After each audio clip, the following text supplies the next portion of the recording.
Hey guys, I'm back.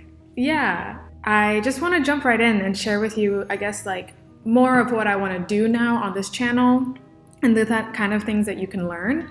And so I actually really want to talk more about, the psychology of art and more about what's going on in our heads rather than the art making itself, because there's so many channels out there about how to actually make great art. Like one that I've been following and I actually support him on Patreon is Marco Bucci.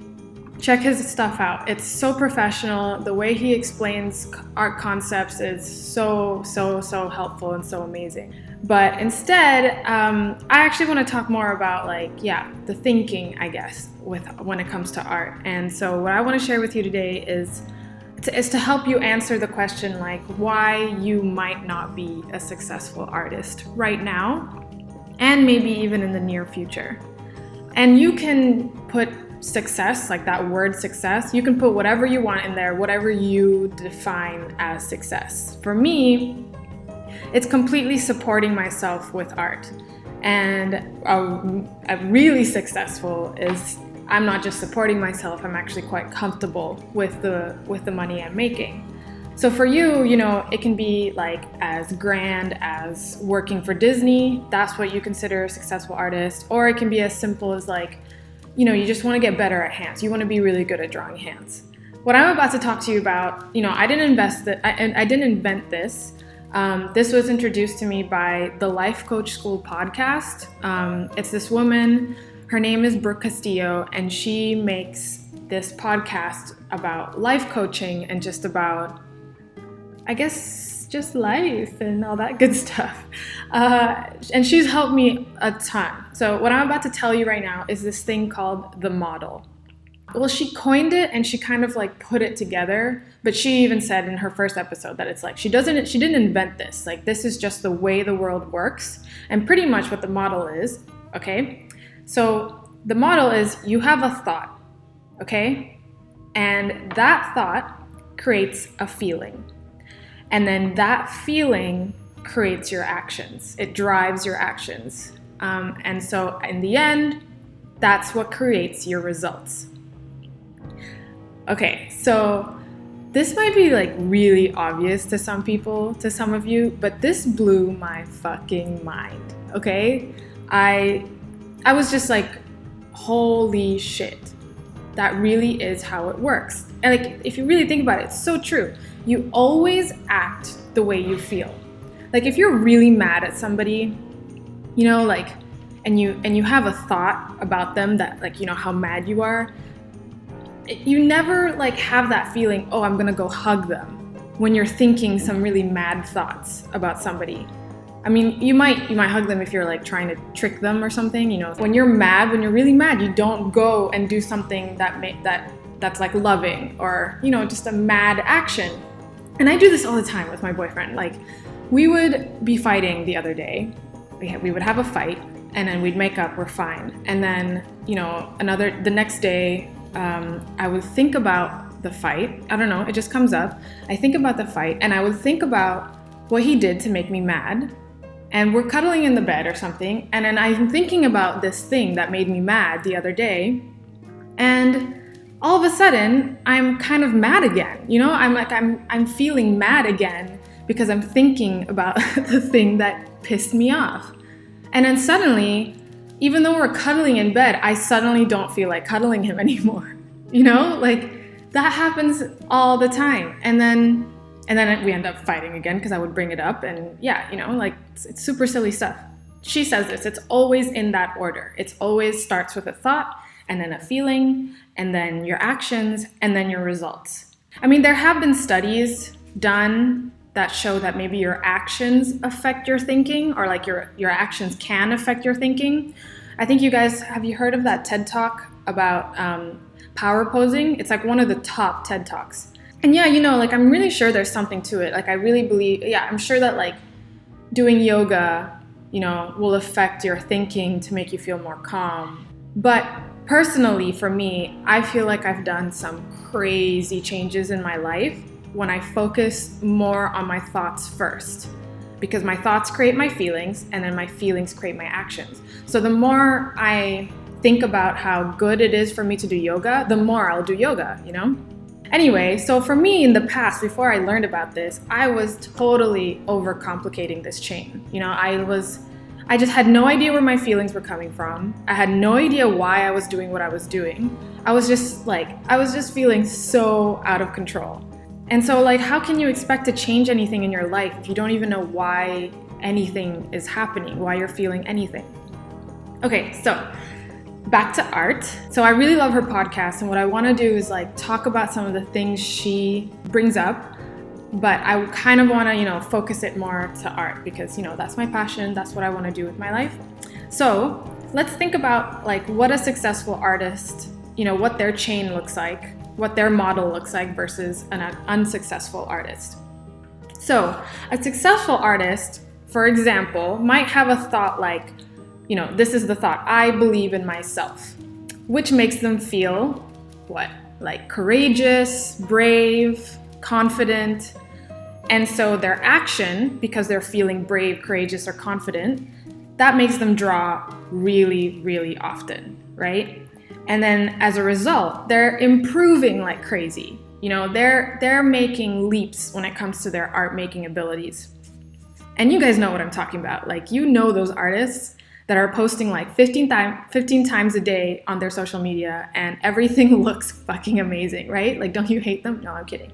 That's the thing. You don't hate these people. Anyway, so in the past, I used to I still do sometimes. I would read these artists like FAQs on their website.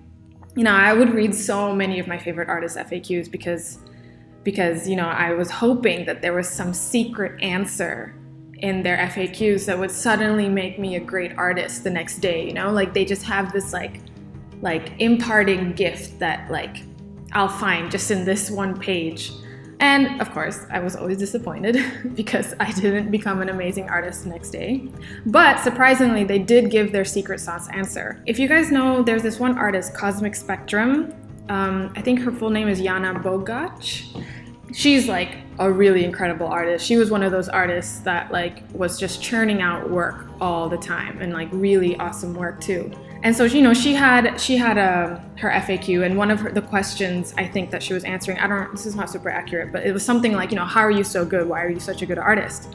And at first she was listing a few other things, like I think maybe her parents, maybe like her schooling. I don't know. It was just other stuff. It was more like external stuff. But then at the end, she says, also, I just have this really deep belief in myself that I can do it. And, you know, I'm thinking now, I was like thinking back on it, it's like, that should be the first thing. that should have been the first thing that she said, like, why am I so good? So yeah, that was like, I remember when I saw that, when I first read that on her FAQs, I had this feeling of like, or I had this thought of like, oh wow, that must be nice. I remember thinking like, oh wow, I really don't have that. It was weird. Like I kind of did, but I think my wisdom at that time kind of knew I didn't have that. I didn't have that feeling of like this drive of like knowing that I can do it. So let's now look at what an unsuccessful artist might have thoughts like. So for example, they will have a thought like, I don't want to fail, okay?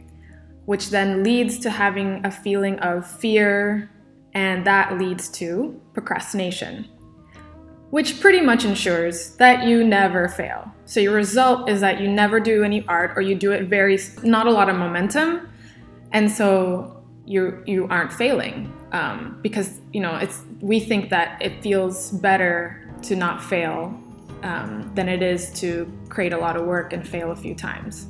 Actually, fail a lot of times. So if you like look at this model, it pretty much means that as an artist, if you're successful or not, it really has nothing to do with your schooling. It has nothing to do with your equipment. It has nothing to do with the money you started with.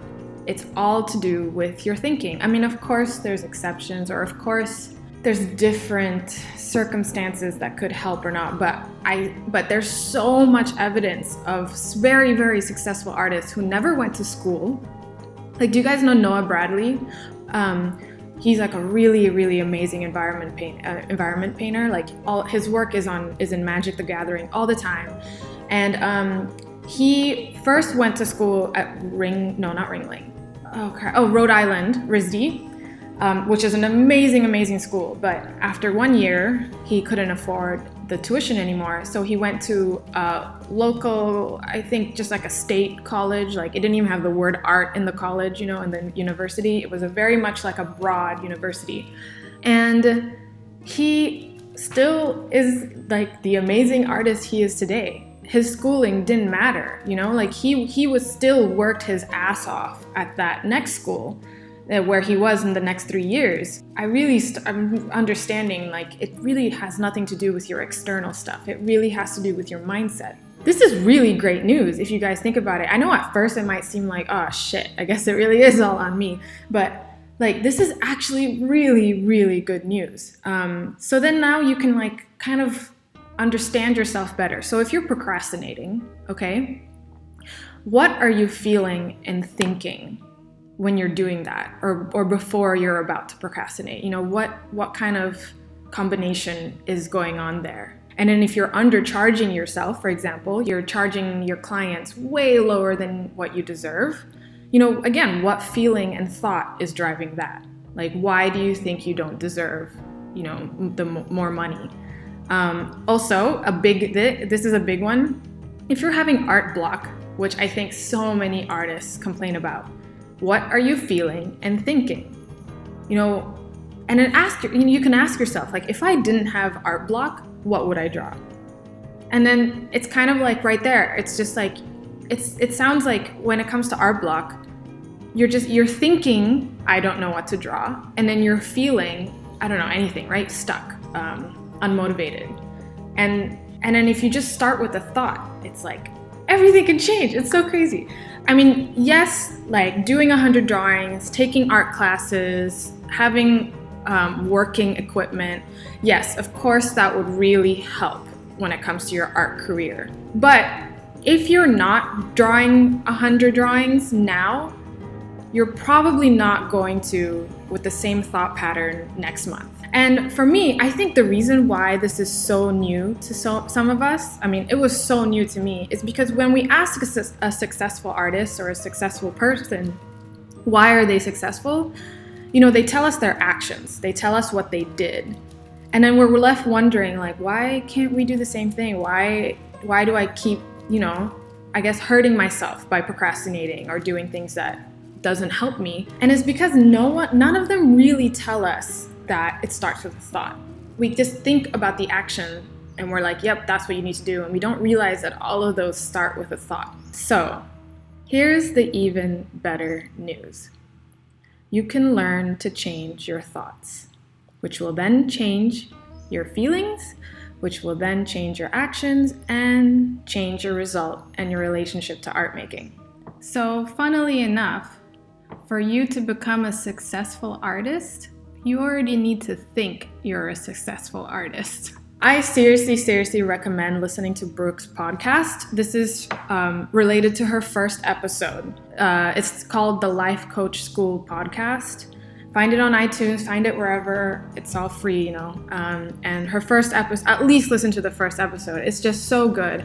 And if you want to like get ahead and learning about how to change your thoughts, all that kind of stuff, she has like over 200 episodes now of just ways to help you with your thoughts, your feelings, your results, all of it. It's so good. I feel really thankful that I found her podcast. So just a disclaimer though, I'm not a professional. Like, I don't have a psych degree. I'm not a life coach. I have no certification or anything like that about any of this stuff. I only found her stuff recently, but I'm just somebody who struggled with this a lot, who struggled with fighting my own mind, and I've just done so much thinking around it. It's seriously one of my biggest dreams right now to attend one of Brooke's life coach schools, or her training. But I'm just so compelled to share this with you guys right now. Like, I really didn't want to wait, because I honestly believe that this should be taught in every single high school. And a lot of you guys on YouTube who watch YouTube are are, yeah, like around high schoolers or early adults. And I seriously, seriously wish that I knew this when I was in high school. It would have saved a lot of pain and, you know, just a lot of hurting myself. But you know what? I'm also really, really happy with the experiences I have to be the person I am today. So it's all good. I'm just still really glad that I found her work. So in closing, I also want to let you guys know that I really, really want to get to know you guys better this time around. I felt like in the past when I tried YouTube, I just felt like such a huge disconnect between the people who was watching my stuff. I really want to get to know you guys. I want to get to know your usernames, you know, I want to recognize it. So I genuinely want to hear how you're doing, you know, the things you're struggling with or the things you're like having a great time with. And I will reply to every comment because I'm totally on the same journey with you guys with this. I am working on it right now with you. So yeah, I hope you guys liked this. I hope this was really helpful. I feel like this stuff, I'm just so passionate about it, and it just feels so natural to talk about this because I'm so excited about it and I just want to share it with you guys. And yeah, I hope you like it. And if you didn't, well, you can go. Million thoughts just